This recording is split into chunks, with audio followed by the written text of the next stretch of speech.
भारत और ऑस्ट्रेलिया के बीच दूसरा एक दिवसीय अंतर्राष्ट्रीय क्रिकेट मैच आज विशाखापत्तनम के वाईएस राजशेखर रेड्डी स्टेडियम में खेला जाना है। भारत के लिए साल 2023 बहुत अच्छा रहा है। अगर मैं वनडे इंटरनेशनल की बात करूं तो भारत ने इस साल अब तक लगातार 7 मैच जीते हैं। 3 मैच उसने श्रीलंका के खिलाफ जीते, फिर 3 ओडीआई उसने न्यूजीलैंड को हराया और अब 1 ओडीआई मुंबई में उसने ऑस्ट्रेलिया को पराजित किया है। तो लगातार 7 जीत।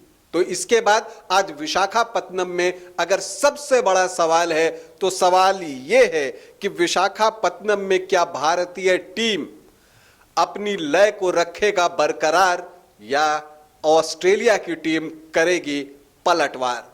यह सबसे बड़ा सवाल है। आज इस विषय पर बातचीत करूंगा, साथ ही बताऊंगा कि रोहित शर्मा की वापसी से टीम में क्या परिवर्तन हो सकता है, क्या प्लेइंग 11 हो सकती है भारत की भी और ऑस्ट्रेलिया की भी। इसके अलावा यह भी बताऊंगा कि अपने फेवरेट ग्राउंड पर क्या विराट कोहली सैकड़ा जड़ेंगे। इन सारी चीजों पर बात होगी, लेकिन पहले बता दूं कि आप देख रहे हैं न्यूज बाय स्कूप और मैं हूं राकेश रंजन। भारत और ऑस्ट्रेलिया के बीच दूसरा एक दिवसीय अंतर्राष्ट्रीय क्रिकेट मैच आज विशाखापत्तनम में खेला जाएगा। वाइजैक का मैदान है जो कि भारतीय टीम को बहुत पसंद है और यहां पर वनडे इंटरनेशनल में भारत का प्रदर्शन बेहतरीन रहा है। रोहित शर्मा की टीम में वापसी हो रही है और इससे आप कह सकते हैं कि टीम को बल मिलेगा, क्योंकि अगर हम भारत की चुनौतियों की बात करें तो अगर हम पहले मैच का उदाहरण देखें तो जो भारत का टॉप ऑर्डर है वो भारतीय टीम के लिए सबसे बड़ी चिंता है।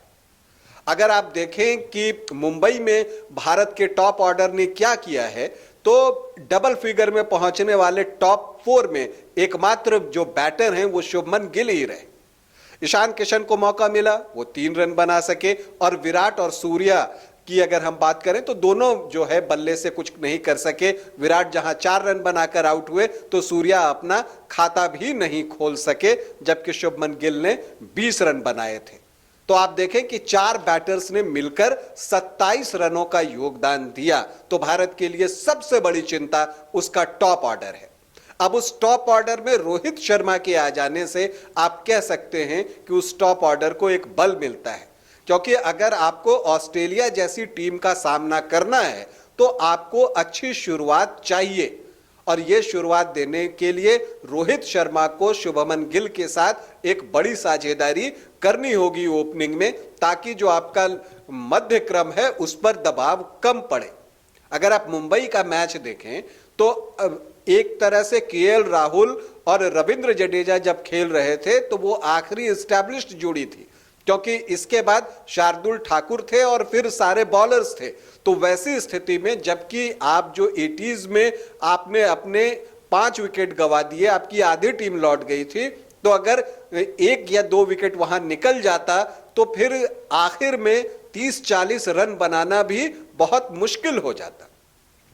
तो इसलिए यह जरूरी है कि टॉप ऑर्डर को परफॉर्म करना होगा, रिस्पॉन्सिबिलिटी लेनी होगी।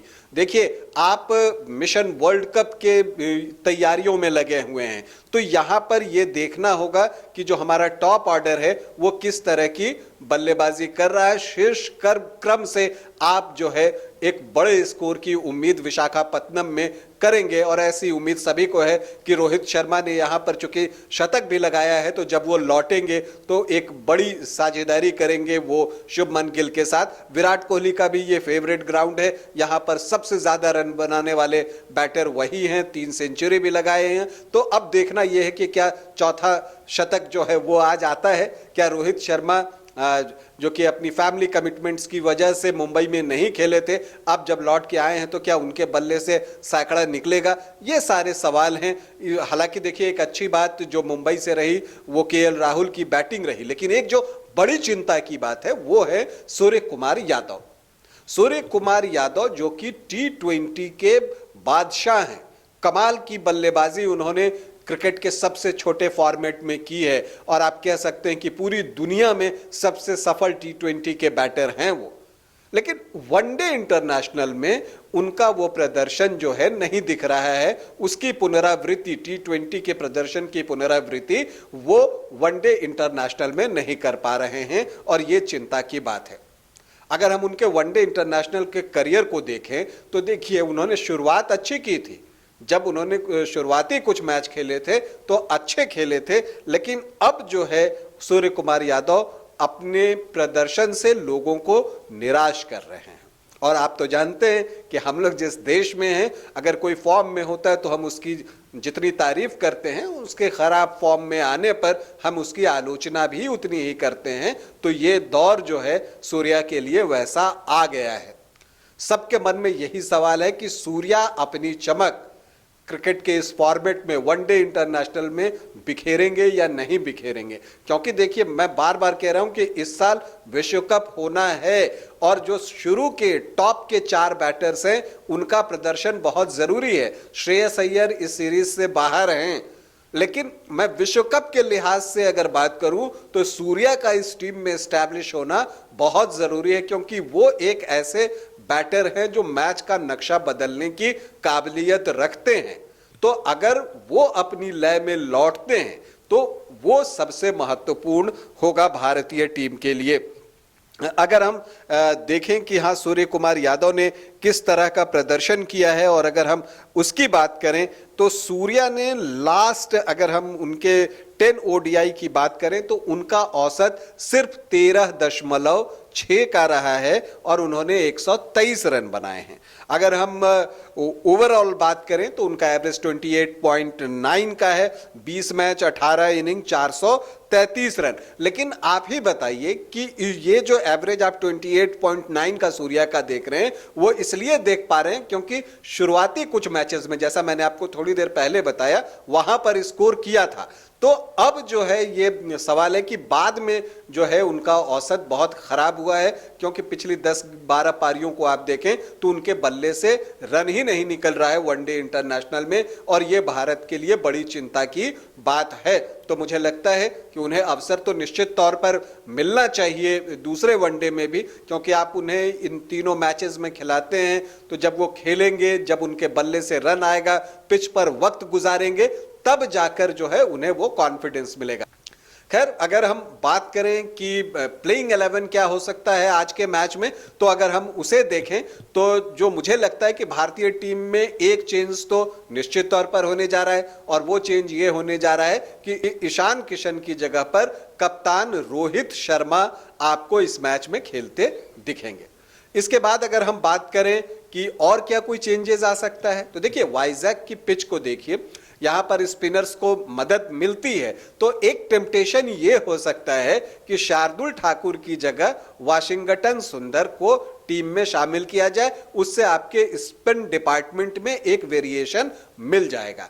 लेकिन दूसरी तरफ एक मौसम भी यहां पर अपना खेल दिखा सकता है। तो ऐसे में अगर गेम छोटा होता है, अगर मैच छोटा हो जाता है, तो उस वक्त स्पिनर्स आपके काम नहीं आएंगे, तो फिर आप तेज गेंदबाज के लिए जाते हैं तो उसके लिए आप शार्दुल ठाकुर के साथ ही जाना पसंद करेंगे। तो ये एक चुनाव करना है रोहित शर्मा को कि वो शार्दुल को मौका फिर से देना चाहेंगे या उनकी जगह पर एक स्पिनर को टीम में ऐड ऑन करना चाहेंगे। बाकी और कोई परिवर्तन मैं भारतीय टीम में नहीं देख रहा हूं, क्योंकि कुलदीप यादव का ये फेवरेट ग्राउंड है, यहां पर उन्होंने सबसे ज्यादा 9 विकेट लिए हैं। जडेजा तो खेलेंगे ही, वो मैच विनर हैं, तो वो तो खेलेंगे ही। तो बस यही 2 जगह है। दूसरी तरफ अगर हम ऑस्ट्रेलियाई टीम के प्लेइंग 11 की बात करें तो डेविड वार्नर फिट हैं या नहीं है, इस पर बहुत कुछ निर्भर करेगा।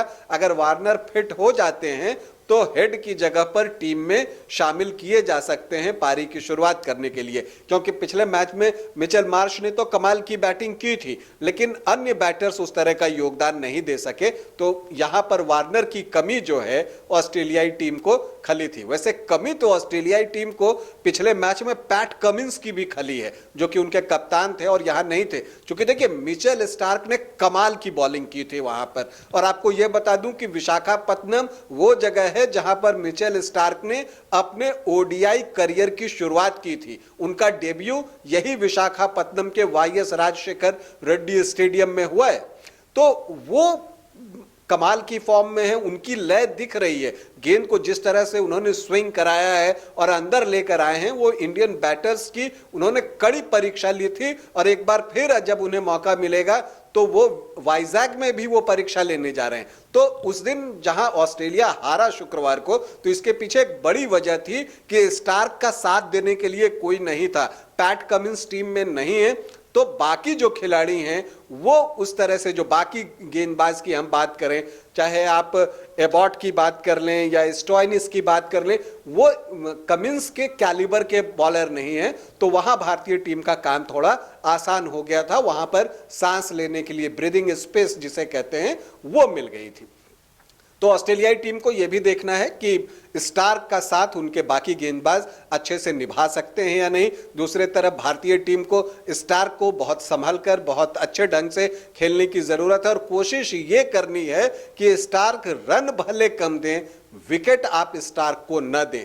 अगर स्टार्क को विकेट नहीं मिलता है तो आप बाकी बॉलर्स पर अटैक कर सकते हैं। तो ये स्थिति है। अब देखना यह है कि मौसम आज कैसा रहता है, क्योंकि मौसम की भविष्यवाणी की गई है, 80% चांस है बारिश का। तो हो सकता है कि मैच थोड़ा डिले स्टार्ट हो या मैच समय से शुरू हो तो बीच में बारिश का खलल है। लेकिन एक अच्छी बात यह है कि वाइजैक में जो है वो जो ड्रेनेज सिस्टम है वो बेहतरीन है। सुपर शॉपर्स वहां पर हैं और वहां के जो अधिकारी हैं वो कहते हैं कि हम 1 घंटे में पिच को सुखा लेते हैं। तो अगर बारिश भी होती है तो ऐसे में उम्मीद है कि मैच होगा और जो भी मैच होगा उसका हम सब जमकर लुत्फ उठाएंगे और हम उम्मीद करते हैं कि वाइजैक में, विशाखापत्तनम में भारतीय टीम सीरीज सील करेगी।